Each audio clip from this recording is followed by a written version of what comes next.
Hey you guys, today we're going to talk about Professor Meatball and Mr. Whiteboard, as well as getting you guys in the gear of why, from another data scientist perspective, another one of the data scientists have come out of the woodwork and have now done a full analysis on the current GME SI, the short interest rate. Proof that the data is much higher than stated and how they are hiding it. Usually we started this from the top to the bottom, right? Get all the details and then we do some whiteboarding.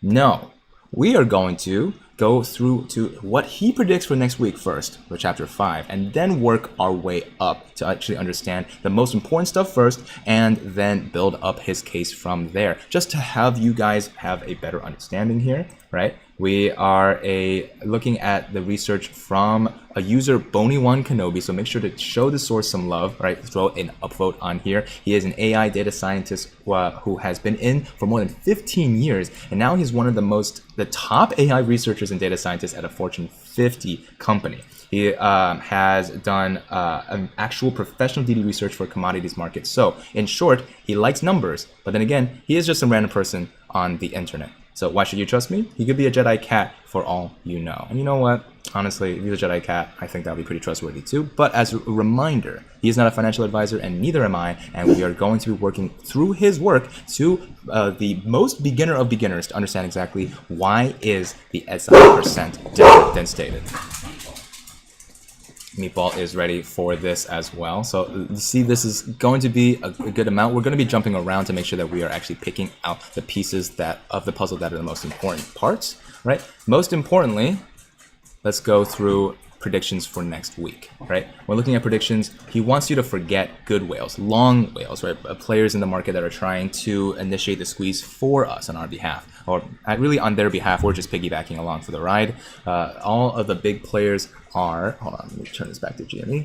All of the big players are trying to make money. There isn't 5D chess happening with the whales. What is happening to the short players and long players are waiting for opportunities. The low volatility represents low liquidity, people be hodling and waiting for an opportunity. The dip after earnings was an opportunity for the short players. The Cohen announcement and the gamma squeeze were opportunities used by the long players. So there's two possibilities that he sees. One, a gamma squeeze, or two, the e-commerce transition plan is announced. The next big activity is likely going to be driven by one of these two factors. Okay, so let's give Mr. Whiteboard a look-see here. Let's erase my cartoon meatball. What is implied volatility? For now, all you need to understand is that this is a metric, right? A measurement that allows people who want to bet on the price of the stock being either higher or lower than a certain price, also known as options, to be able to get a better sense of, well, should I expect this to happen? It's giving you a confidence interval of how much you think a stock is going to be able to either fall below, the 50th percentile, the 20th percentile, the 95th percentile, or the other way around. If all that mumbo jumbo is, if we see a stock that looks like this, it's going to have way more IV than a stock that looks like this. And if this looks familiar, then that's because this is essentially what GME and AMC have been doing, especially AMC, for a long period of time. So implied volatility, sideways trading could be good because it allows people to be able to place better bets on this one. This one, it has more gamma squeeze potential because the cost of these calls are much lower than if the IV was higher. The reason why this is so important has been covered by Warden Elite, has been covered by Alexis Goldstein, right? We need to be able to have low IV, or at the very least decreasing IV, to be able to have a better shot at the gamma squeeze. That's what we're focusing on, not the short squeeze, the gamma squeeze. We also always look at the options chain on the show. So if you guys didn't know and have not yet hit that subscribe button, we do go bell to bell, buzzer to buzzer.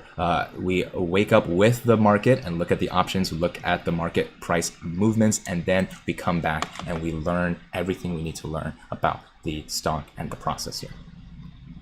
Okay, he here talks about more about lowering IV here, and here's his prediction right here, plain and simple. Another sideways day tomorrow, that's today, A modest gain, if any, due to the recent jobs report. Tuesday and or Wednesday could get real interesting with a chance of a gamma squeeze. However, it is far from guaranteed. If it doesn't happen Wednesday, it probably won't happen this week since the theta decay from options gets real high on Thursday, Friday, in which case look for the next week to possibly be exciting. Interesting. So he thinks usually the common logic and the common wisdom is that gamma squeezes happen on Friday, right? Gamma squeezes are much more likely to happen Thursday and Friday when the calls are getting closer to be expiring. So as of right now, he thinks that the catalysts are actually going to be somewhere between the first part of this week. So do not miss out on this week. No guarantees on anything though. Until GameStop comes out and hits us with a detailed and convincing e-commerce plan, he thinks that the chance of nothing happening are greater than even a gamma squeeze. Remember, a squoze is not why he's hodling.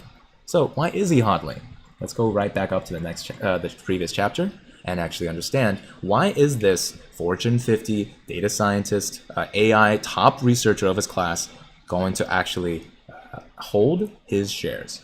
Long-term potential. That is the reason. He doesn't care about any squozing because the long-term prospects of the company are amazing. Let's talk about his evaluation. First, with the price being 191, GameStop is worth 13.3 billion. This is mostly based on it being a brick and mortar store with the potential to become an e-commerce company. If this doesn't make sense, it's kind of like saying that this is McDonald's before it actually starts the retail franchise. Right now, they're just working on burgers, right? They're just doing what they've been doing good, and it has been making them a $13 billion company before the next part, which is the actual Ray Kroc comes in, with who, Mr. Ryan Cohen coming in. Ray Kroc, Ryan Cohen, those names sound pretty familiar, pretty similar. This is what we are waiting for right now, long-term valuation. But wait, there's more. If we take the share dilution from heavy short interest calculated above, there are an additional 48 million shares there. So if they were removed from the pool, the actual worth right now per share would be 322 per share. So the undiluted value of the company is even greater. But we aren't even done. Now, e-commerce websites, so e-commerce companies are evaluated much higher than brick and mortar. We've actually covered this in the previous DD as well.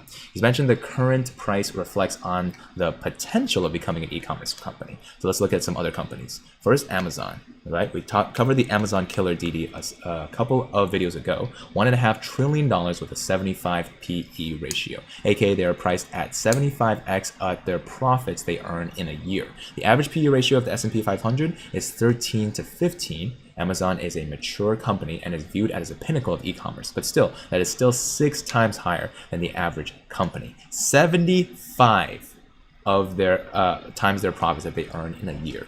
75, right? That is way, way bigger than the average PE ratio. So that is where we could be considering GME to start rising up to. What about companies that are much younger, right? Chewy, Mr. Ryan Cohen's company, is priced around 35 billion. Snapchat is valued at 82 billion. Roblox is priced at 37 billion. And these two have yet to generate a profit. These two have not even made any money yet. Carvana is a used car platform that valued at 42 billion. Get the drift. On top of this, every single one of the companies is considered a strong buy by the Nasdaq. The lowest of these is 35 billion for Chewy, which will represent a $500 a share for GME, the lowest. So before we even calculate the SI percent as being wrong, and we know FINRA, that we have been following the FINRA report every single time it comes out, including this week. So you guys better be prepared for that. We are covering that this week as well. Think of the potential for an e-commerce turnaround gets the stock up to $191. What will the actual plan and execution get when it is being run by Amazon execs and Ryan Cohen, who started Chewy? $500 is the floor for the long-term potential in his eyes. Okay, so that is why he is hodling. Most importantly, we wanted to be able to cover the math here. So we have really quick about dark pools, options, how the shorts are hidden. This is where this is, if you guys wanted to see the link in the description, his data is here. I'm going to skip past his data sources for transparency so that you guys who are more data focused can get that, but people who want to understand the narrative from an ape point of view are going to be able to get this instead. So chapter 2, how shorts are actually hidden. Okay, there is a ton of speculation here already. That's why I wanted to push this to the end of the video, because once again, we've heard a lot of speculation already. We have heard a lot of speculation. We're expecting this data scientist here, an AI researcher, to be able to give us a little less speculation. But once again, it is about data democratization. We're working with what we have. We just don't have enough data, and that is a congressional, a regulation, a law that we need to start having more data available. Right? I'm never going to stop fighting for more data. Right now, it's just appalling to see all of this guesswork from the top researchers that we have out there. Very, very annoying. But first, as a reminder, any short that fails to deliver a share within T plus 2 days or T plus 5 for a long share are considered a failure to deliver and are considered in the report he references above. That means that if Hedge M shorts a sell on Wednesday, they have to deliver it by Friday or be put on the list Monday. Misconception. There is a market maker exception. The market maker exception was eliminated in 2008. So now they have to follow the same T plus 2 rules as everyone else. Ooh, these misconceptions. Now, this can be a video by itself. You can just cut it up real quick. Guys, this is 4 major misconceptions of how the market actually does not. Let's see. So, guys, this is 4 major misconceptions about how the market is actually different than you think it is. The reason why is because of how shorts are actually hidden. So once again, if you guys have not seen this DD, this is Boney Wan Kenobi. Misconception number 1, there's a market maker exception, right? We know that there are T plus 2 days for any short that is naked to come up with the person that it's borrowing from or fail to deliver. This is the misconception here.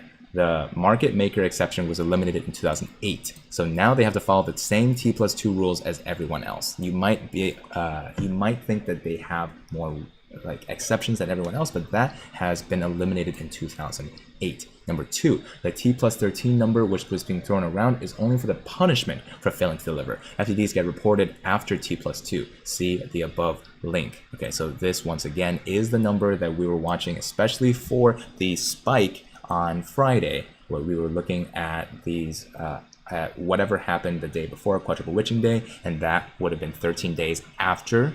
But unfortunately, that was only the punishment for failing to deliver. Misconception number 3, T plus 4 and T plus 6 numbers are no longer current. They were based around T plus 3 rules for shared delivery, which ended in 2017. For clarity, those numbers were based on 1 day past the T plus 3 and T plus 5 for short and long sales, replaced as stated by T plus 2 and T plus 4. This DD will focus on T plus 2. This is for short sales. So once again, this is just blowing the other numbers out of the water. The only thing you should focus on is 2 days. You get 2 days if you sell a short and you didn't have it and you didn't locate anybody to borrow it from.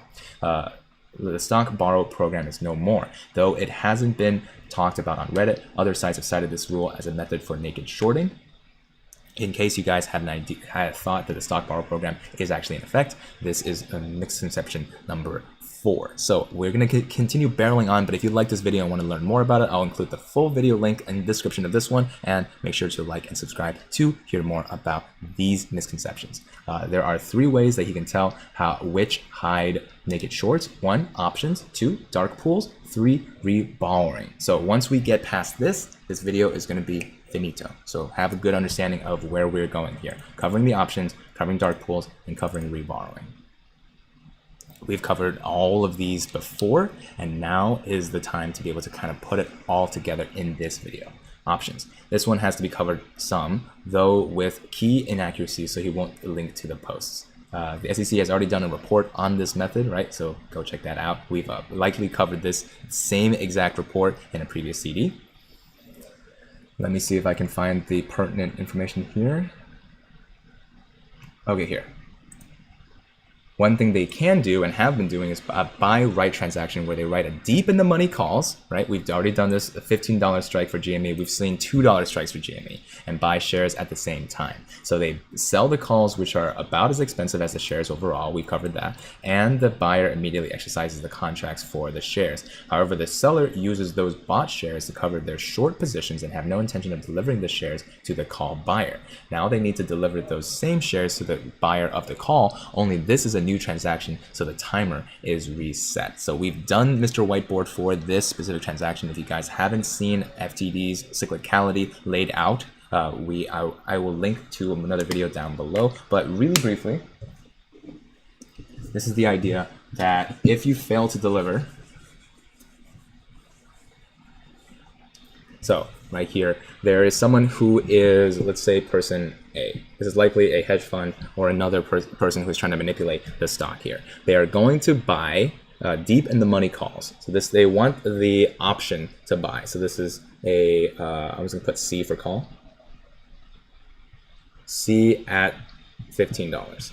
Right? They want to option to buy it at $15, and then they are going to sell the calls, which are about as expensive as the shares overall, and the buyer immediately exercises the contracts for the shares. So they're going to be able to take this call and then move it to someone else who is going to exercise them immediately. So buy up the shares from these people. So B is going to now have this call, and they're going to be able to have the amount of shares right in here. So however much this was to try to cover up, but now B owns this, owns the shares from this call, and now the seller uses those bought shares to cover the short positions and has no intention of delivering the shares to the call buyer. Now they need to deliver those same shares to the buyer of the call. So this is now, I would like to buy these shares. This caller A has not the ability to be able to give them the shares, but this is a new obligation that is not between the shorting attack that they did before in order to be able to actually short the stock. So if you guys want to see a more in-depth explanation, I covered this visually in a previous video, so go ahead and check that out.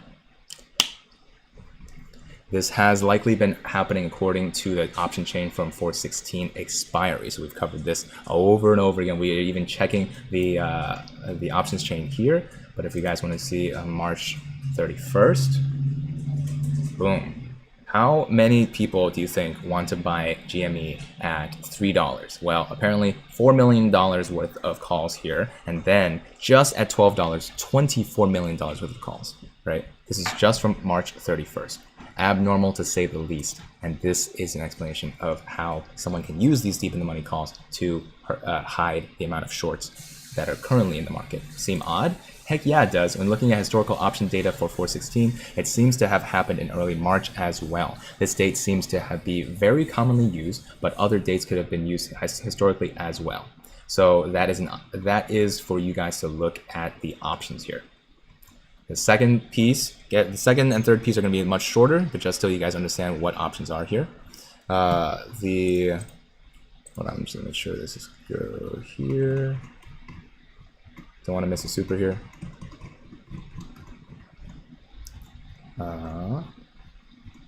Matthew, I'm going to cover your super in a second. So dark pools, all of these boils down to the same principle. The SEC only tracks FTDs that occur through clearing agencies. X-clearing means literally it happens outside of a clearing agency.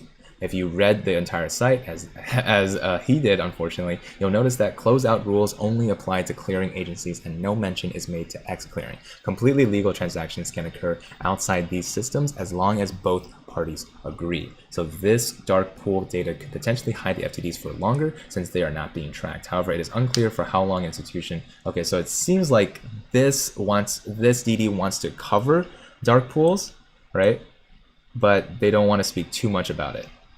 No week had more than 9.5 million volume, but before the February gamma squeeze, the week of February 15th, which was by all accounts low volume, low volatility, 18.9 million volume. So this is when we were tracking the fact that there was just absolutely no volume compared to the price action on GME and AMC. So this is not new information, but he did want to make sure that you guys refer back to it. And this is a video that you guys can check it out as well. Honestly, this video is so comprehensive, I'm gonna have to put like all of my other DD below as well.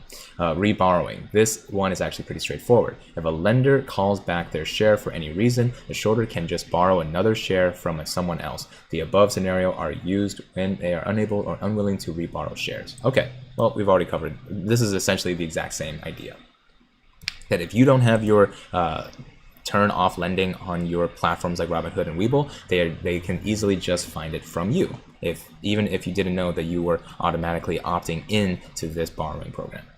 All right, finally, we're going to leave you with the numbers. You see how we had math at the end, right? Math is the most important part, but it is the most scary. So we are going to be able to estimate exactly how many shares there are. Let's see.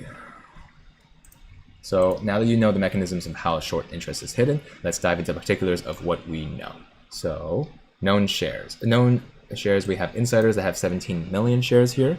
Institutions have about 48 million. And ETFs have 10 million. These are the fruit baskets that we talked about where you can just put shares of GME inside. And then reported short interest, 10 million. Shares interest, 69 million. And do the math, 69.9 plus 10.2. You might notice that he is already just dividing all of them in million. So this is 69.9 million plus 10.2 minus all of the institutions, right? This is the float. So then it's 3.8 million total legit shares available. These are the total legit shares that we can buy after we subtract all the shares that we cannot buy. For example, the ETFs and the institutions and the insiders. So this is float. From what we know to be accurate, at least within the last month, there are less than 4 million shares available for institutions and retailers. That is not a lot of shares. This includes hedge funds, mutual funds, market maker delta hedging, and many more. They compose 62 million shares in the last known date. Heck, they did an analysis back a few weeks ago and verified the short interest reported actually made sense with the data. So let's go through a couple of categories. Delta hedging, right? This is the mechanic behind the gamma squeeze. This is a theory that a market maker needs to remain neutral in trades and profit off the bid-ask spread. So we've covered of this so many times, but I'm going to do Mr. Whiteboard one more time so that we quickly understand. Let's say that you are looking at a stock here, and you would like to predict where it's going to go. Well, let's say that you are only here, so you can only see this much of the data. You think that the stock is going to go here by this date. This is the expiry date, and this is the strike price. So one of the things to pay attention to here is that if the price starts to get closer and closer to that strike price by the expiry date, then the person that sold you this option to be able to buy it at this price is going to delta hedge along with you, basically piggyback with you on this bet as we get closer and closer to this price. Each of these contracts is 100 shares, right? And at a certain price, they are going to already have a couple of the 100 available, like for you to purchase immediately, because they are going to hedge against you. No matter what, they're going to have to find the shares when you want to exercise them in the money. So as they're still below your strike price, let's say your strike price is $100. Right now, it's still at 80. So right now, they might be buying 80 out of the 100 shares, right? Just to delta hedge. Just because you said you want the intention of buying these shares at a certain price, right? They might be buying it up, and as the price goes upward, they have to buy more and more. Maybe they get up to 100 shares at the end when the strike price actually hits the price of the stock itself. Okay, so just a little bit more math of how to calculate the delta here. Retail. Here's one that's really hard to calculate. He's going to use this number as part of the baseline, but he's not going to repeat calculations. The number will go here with 3.8 million shares. And there is something missing. He doesn't see Webull or Robinhood, for instance, in any of those filings, but there are still more shares to be counted. So this is a conservative estimate of how many shares there are in retail. Okay, so for Delta, he had 14 million shares here. He goes into a quick explanation of why there are 3.8 million shares in retail. Go ahead and check out this source once again. Guys, make sure to do your own research, but checking out this source is a good place to start. And then finally putting it together, there are 62 million shares that were in the December 31st known data that were either sold or held. That's a 50% chance of giving us 31 million shares. Just kidding, we can do better than that. Okay, so for the reasonable analysis, we take the spreadsheet in this other user's DD that use the average portfolio turnover. Since GME is super volatile and and turnover is annual, let's make an assumption the annual turnover is the 1/4 turnover for GME. Where does this put us? Well, now that this is 10.5 million missing and another 27 million shares missing for 27.5 million shares missing from the current reports, with the estimation techniques, we're looking at a total of around 48 million.